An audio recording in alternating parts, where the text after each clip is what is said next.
first speaker will be Aleksandra Lewicki from University of Sussex. She works as a lecturer in sociology in the School of Law, Politics and Sociology at University of Sussex, and is a member of the Sussex Centre for Migration Research. Her work lies at the intersection between the sociology of race and sociology of religion. She's interested in how race is made, by whom and to what ends, as well as how it aligns with and is reinforced by discursive practices across various realms of public life. Her most recent research has investigated the Christian Church's contribution to the making of Islamophobia in Germany, and she's author of the monograph Social Justice Through Citizenship, The Politics of Muslim Integration in Germany and Great Britain. And she's published numerous articles in highly ranked peer-reviewed journals such as Patterns of Prejudice, Citizenship Studies, and Ethnic and Racial Studies. She's also in-house associate editor of the Journal of Ethnic and Migration Studies, which has repeatedly been ranked as the first in international ethnic migration.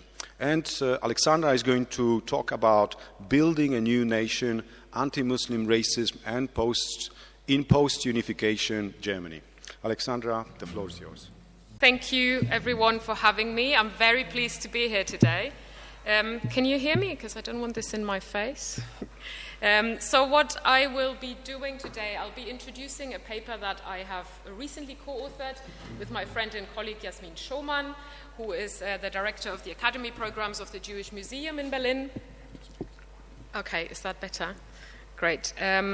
So in the paper, so this particular paper and this case study that I'll be talking about today focuses on the German case, but I think it has a lot of implications for the way we could think about Europe as a whole and the relationship between Western and Eastern Europe. And I'll try and touch upon these implications a little bit as I go through the paper, but I'm also thinking about these things in the future, and this is stuff that I'm currently engaged in. I should perhaps also say, because I'm the next speaker after those brilliant keynotes that we had in the morning, I am a qualitative researcher and I am a political sociologist, so you get no neutrality with me here. I'm offering a perspective, and obviously I'd be interested to hear what you have to add to this perspective that I'm putting to you. So there has been a burgeoning increase in the literature on Islamophobia. Virtually everyone is currently thinking and writing about Islamophobia. And I think this literature has taught us a lot of things, but there's also a couple of shortcomings. So what we know a lot about is about the current content of Islamophobia, so the ideas, the discursive contours and the tropes, particularly in relation to perhaps more historic forms of Islamophobia. We have heard a lot about who's pushing these agendas, so we know about political movements, we know about political parties that push Islamophobic agendas, and their specific, sometimes quite peculiar alliances across the left and the right, across feminism and other left-wing political projects and far-right projects. And we have learned a lot about comparative dynamics, so we know how they play out distinctly across Europe and the US. And obviously, we know that none of this is new. This is a long trajectory in European thinking, and there are distinctive features to it today as well. So we know now that Islamophobia in Europe currently is one of the most virulent forms of racism of our time. It intertwines quite neatly with other forms of racism. Often they mask and reinforce one another.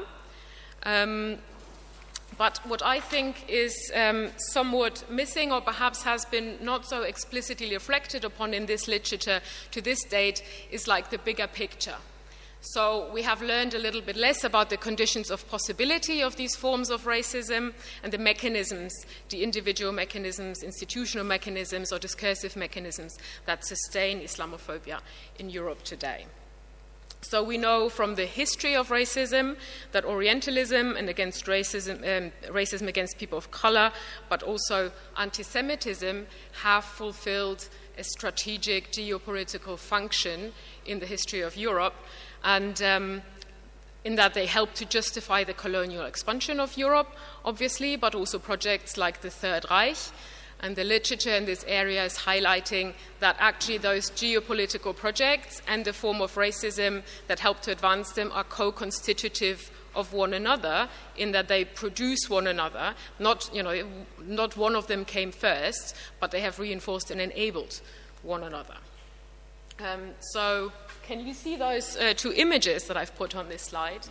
This is just a little game, a short illusion, because I won't be able to go into the continuities and discontinuities of these historic repertoires, but I thought there is a remarkable analogy between these images here. So on the one side, we've got a painting, which is in a museum in California, and another one is the most recent photograph. Do you know these people on those images here? Who recognizes those people?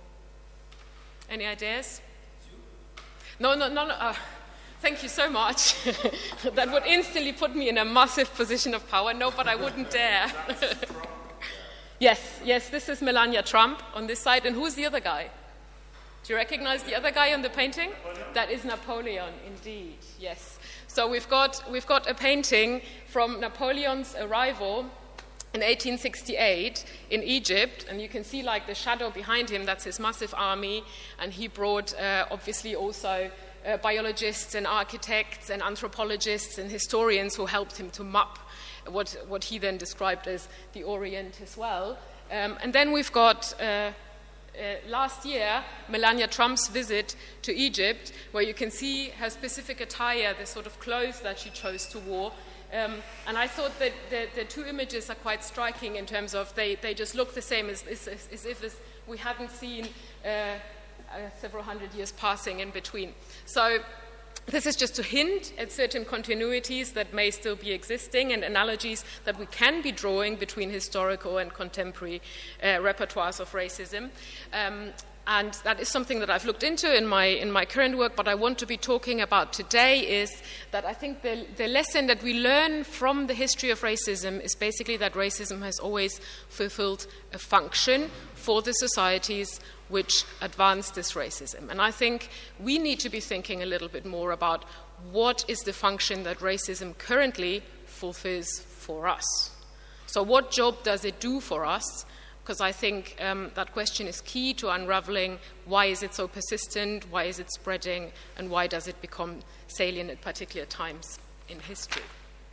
So I'm obviously not alone in thinking about the function of racism in contemporary Europe. There are great works that have shown that there are certain policies that are being advanced in the name of racism. So Nisha Kapoor has written this great book that is drawing connections between the war on terror and the expansion of the security agenda and how anti-Muslim racism contributes to these sorts of policies and the regulation of immigration. And Sarah Faris has shown how anti-Muslim racism is used to justify specific policies in the area of welfare and domestic work and so on.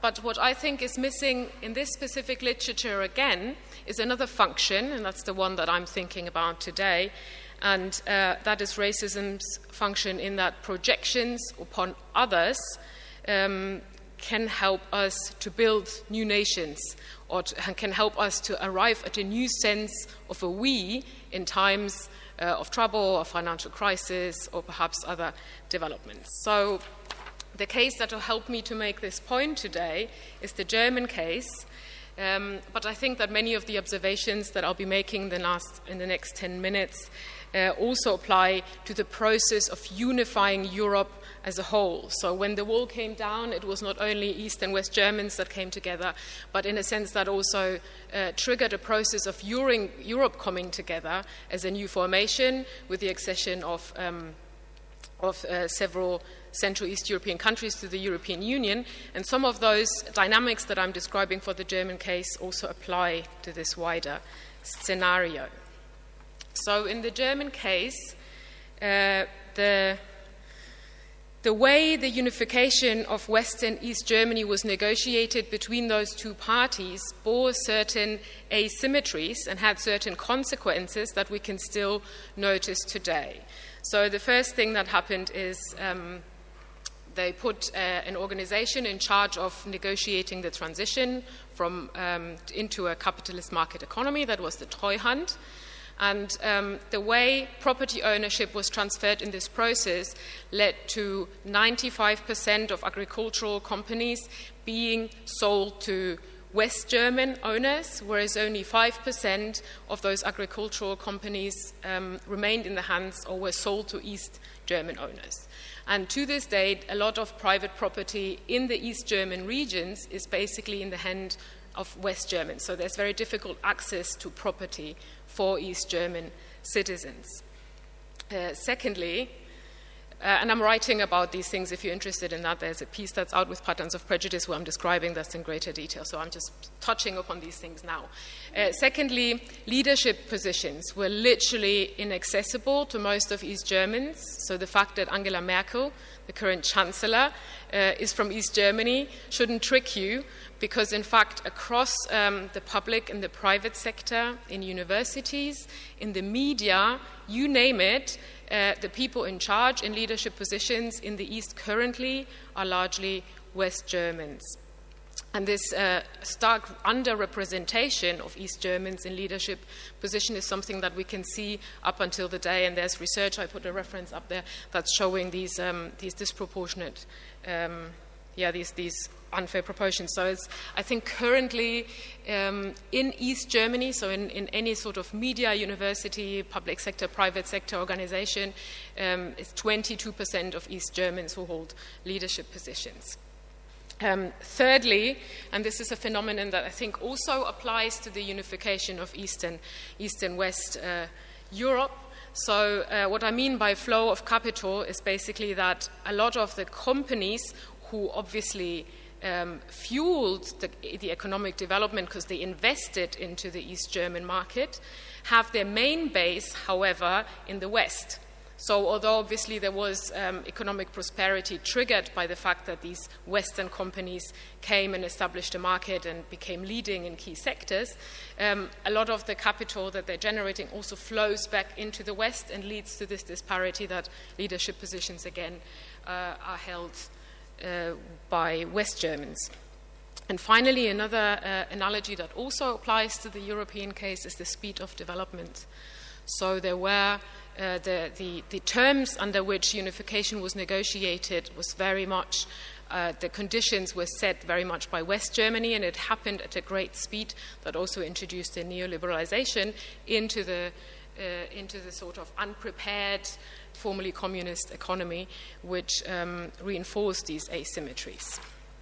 And another analogy that you'll all be familiar with, I'm not sure you can see these graphs very well, but basically this is about the mass exodus of young people. So this peak that you can see, when the wall came down, you can see the peak happening. So that was when young people started leaving East Germany to move to the West, which is obviously also a migration of social capital and a brain drain. So there are these great graphics under this link inside online where you can see how from the moment the wall came down, people started moving west in very, very high numbers. So in addition to these asymmetries that I've been trying to sketch, we also have had decades of projections of inferiority upon one another. So the East Germans thought West Germans are all fascists, they're evil capitalists who suppress their women, and there is this sort of saying, so West German is called a Besserwissi, and this is, I put up one of those quite common tropes that you hear in the public tongue. So you can translate the saying into the fox is clever but pretends to be stupid. With the West German, it's the other way round, and obviously that rhymes beautifully in German. So there's this perception that Wessis, which is the kind of, the cozy name for West Germans, always come, know things better, take over. So a bit of a colonialist sort of discourse. And West Germans, on the other hand, thought that East Germans were backward, undemocratic, in need of civilizational development and education. So you can see on this image here, this is the cover of the satirical magazine Titanic, which came out shortly after the wall came down, and it's depicting an East German woman who is proud to be having her first banana, and obviously the banana is a cucumber, so it's this sort of ridiculing and inferiorization and looking down upon East Germans. So how do you then bring two countries together that have been united under such asymmetrical conditions and which basically for decades have disagreed about virtually anything, about how to do gender, about how to do politics, about how to do religion, about how to do economics, and who have been projecting negative stereotypes upon another for decades. So what do you do? Thomas de Maizière, the former Home Secretary, he's got a very easy answer for that problem. He basically says, well, we just have to think about what we have in common and how can we agree on what we've got in common. We've got to identify who we are not. And who are we not? We are not Burqa. So this is an opinion piece that he published several years ago as part of an electoral campaign. And in this opinion piece, so that was obviously the scandalous title, We Are Not Burqa, but then he also detailed what Germans are not. So he said a few things of what Germans are, but the implicit message is we are not that. So one of the things that he said, we Germans are characterized by the fact that we look each other in the eye when we greet ourselves, and we give each other our hand. So there was a list of things that Germans allegedly do that describe them, which obviously, as you all will recognize, are clear references to generalizations about Islamic practices, such as the full-face veil, or norms of modesty within Islam. And so basically by projecting out and saying, we don't do that, and we are not that, he could then say, so there are things that help us to forget anything that divides us, mutual projections, and so on. And all asymmetries obviously disappear as well, because it's clear we're not that thing. So this is the mechanism that I'm basically interested in this paper.